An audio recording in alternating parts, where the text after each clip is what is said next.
Hello ladies and gentlemen, Gabester here. This is the Heroic Healer Guide for Garrosh Hellscream. And this video will assist healers with all the basics that you'll need to know to get through this fight on Heroic.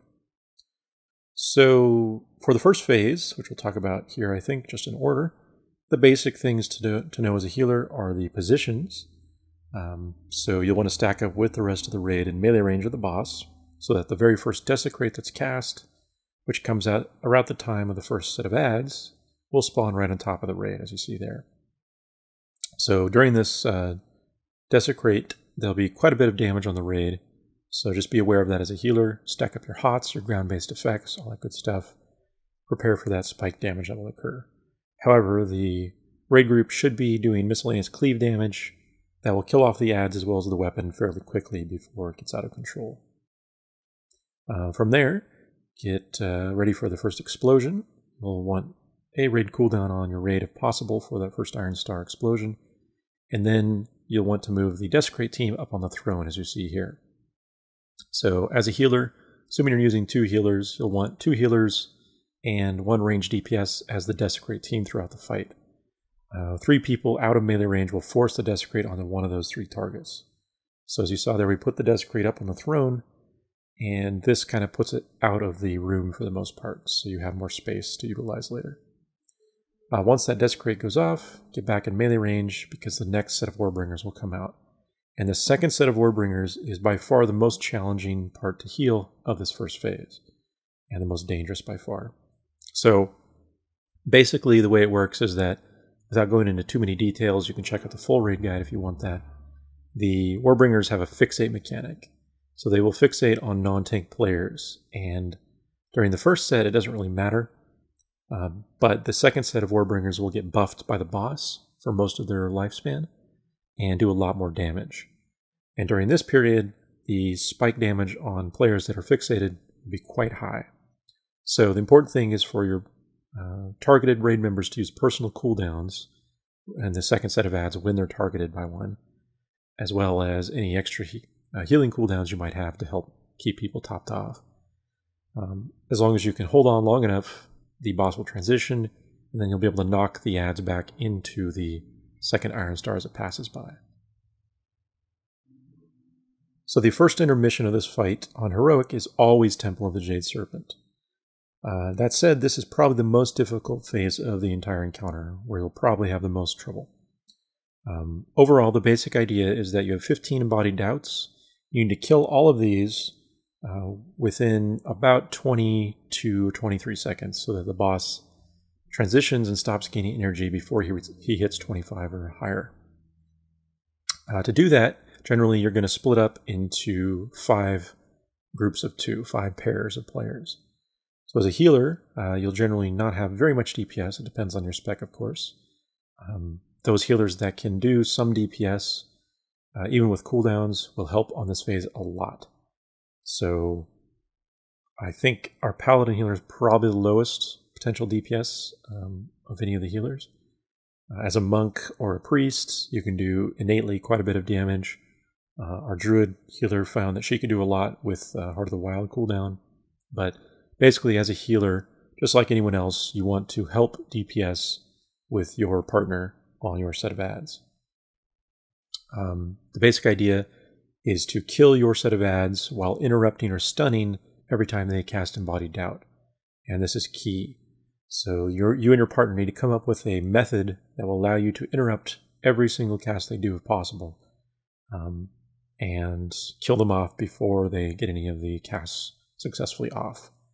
So I can't really give tips for everyone. As a monk healer, my method was very simple. I would engage first, because the moment you engage them, as I said, 3 seconds later they start to cast. So I would engage first using a global. I use 2 more globals. Each of those are a second each. And then I use my AE stun, leg sweep. This will stun all 3 of them as they cast their first time. By then the first add is dead, and then the next 2, we can single target interrupt me and my partner. And after the second cast, they're both dead after that. So each pair needs to come up with a method, and as a healer you need to come up with any methods you can to output more DPS or interrupts to help your partner, and vice versa. Once all 5 sets of ads are dead, you'll need to soak up the Consumed Faith bubble buff. And it's important to note that to actually get this buff, you don't need to touch it, you just need to be right on the edge of it in melee range. And then once someone triggers it, anyone that's right on the edge of it will also get the buff. So if done properly, everyone in your raid should be able to get the buff every time. It's worth noting that the buffs will spawn randomly in the back 3 ad positions. So you can get all 3 in one position, or they can be split, 1 in each position. Just have to communicate and be aware. The ads will have a little glow and a buff that indicates if they're going to spawn one of the Consumed Faith bubbles. So just communicate with the rest of your raid whether your position has one or not. And then finally, for healing the Annihilate phase once the boss is active in this intermission, there's quite a bit of damage going on here.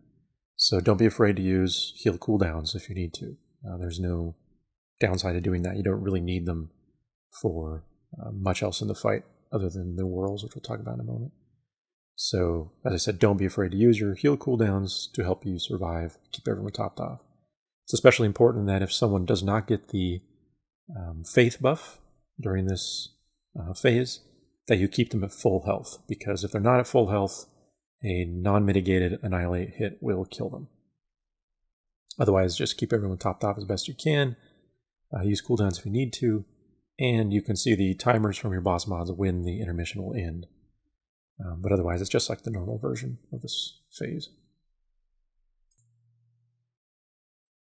So once phase 2 begins, after the first intermission, you'll immediately want to position yourself as part of the Desecrate team. So you can see here the initial position. You can see that part of the edge there kind of juts out. So we position between the throne and the door on the west side of the room, or excuse me, the east side of the room rather, along that wall on the throne side for that first Desecrate. So you want to immediately move there as part of the Desecrate team and make sure the Desecrate drops along that wall. After doing that, then get into melee position right away so that you can be there in case you get charmed by mind controls. After that, for healers, this phase is all just about basic rotations. As part of the Desecrate team, you move out for Desecrate, as you see there, and you just continue it along this wall next to existing Desecrate circles. You come back in melee range for the charm, deal with the charm, so here we get another charm happening. And make sure you help interrupt and DPS, even if you're a healer. There's not a lot of healing to do here. After the second Desecrate and then charm occurs, you want to come out to the next Desecrate position.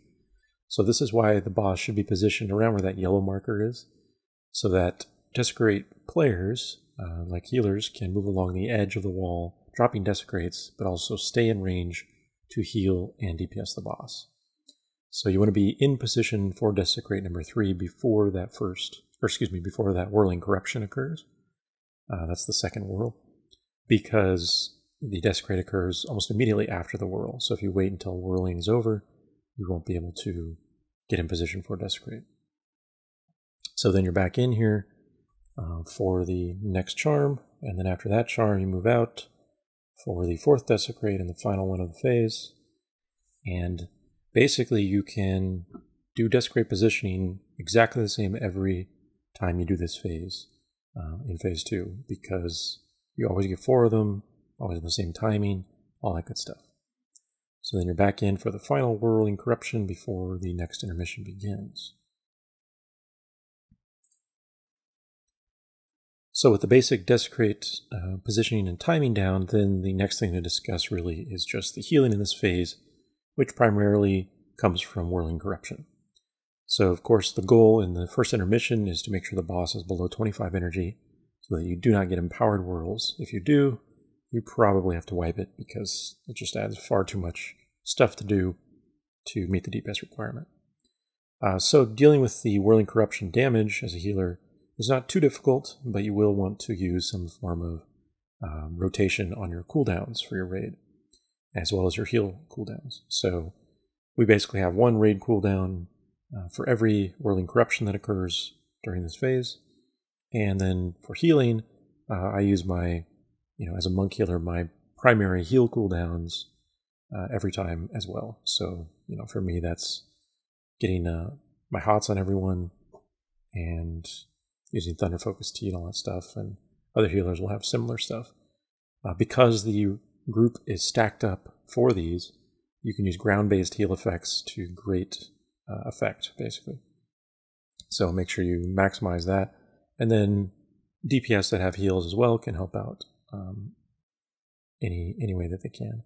But overall, it's pretty easy to heal. Probably the most difficult of these non-empowered worlds to heal is this second one, because you're out of position as a healer waiting for Desecrate, so you won't get any of the ground-based effects on you that's on the raid and vice versa. But that's really all there is to it. So with 2 healers, not too much problem. Just don't be afraid to use your mana here, because you'll be able to regenerate a lot of mana following the end of this phase. Now once you enter the second intermission, this is where your overall raid strategy will diverge, perhaps, from the one you see here. So I'm not going to talk about in detail why this strategy is the best, in my opinion, especially for 10-man, and the pros and cons of it. You can see some of them on screen there, but for the most part, if you want to know the full details, you can check out this section for the intermission number 2 in the full raid guide at the bottom left. But suffice to say, for healing, there's nothing to do on this phase. If you use this strategy, when you enter the intermission, just run to the back wall, so the entrance wall behind you, which you can see here, and then just stay there. As long as you're in this position, there will be nothing that will occur, and you can just sit here for the full 60 seconds and regenerate mana. So ideally, you should be able to exit this phase and enter the next one at full mana as a healer.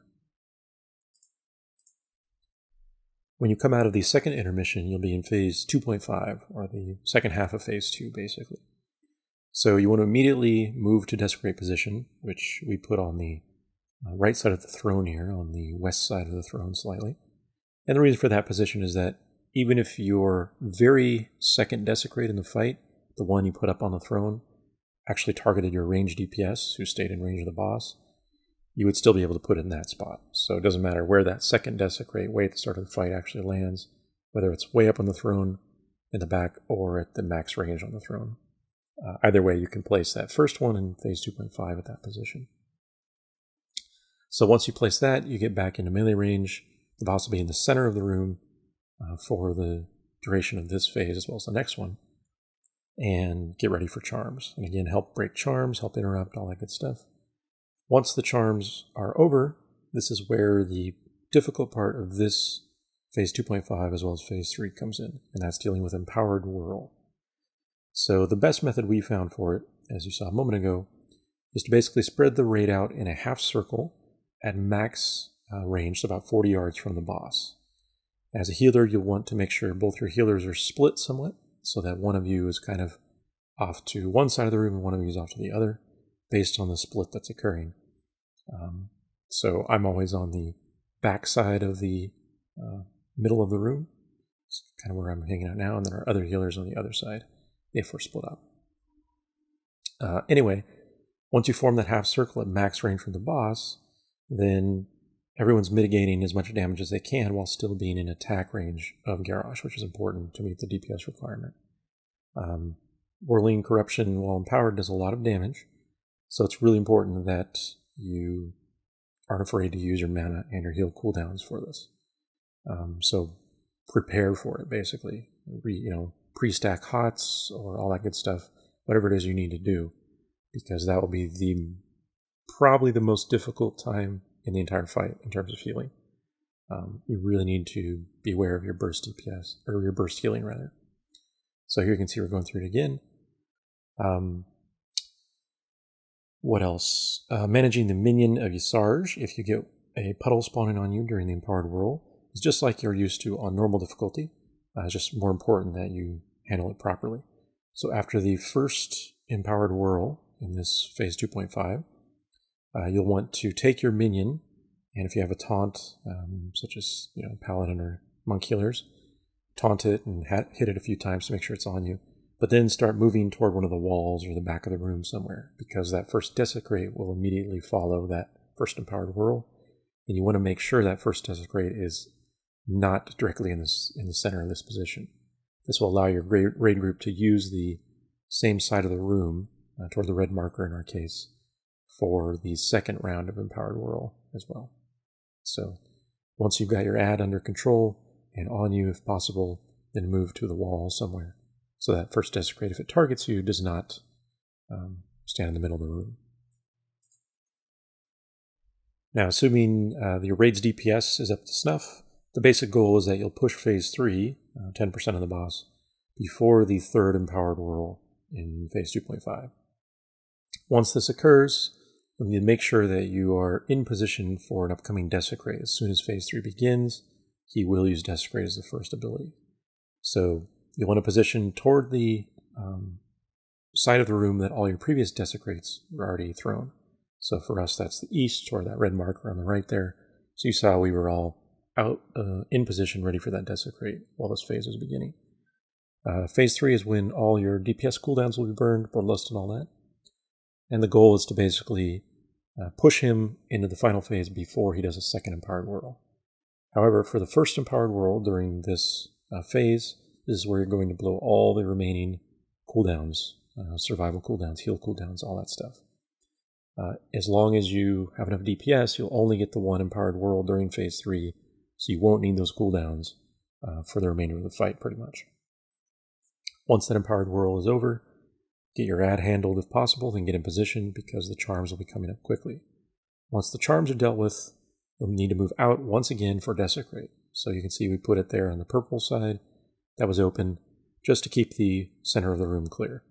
And then we're just pushing the boss to his transition point before the second Empowered Whirl actually happens. So that's the basic goal. If your raid has slightly low DPS and you get a second Empowered Whirl during Phase 3, you can technically survive. The best thing is usually to not attack the ads at all, and so that they don't buff too much, and then just push the boss from there while healing everyone through the damage.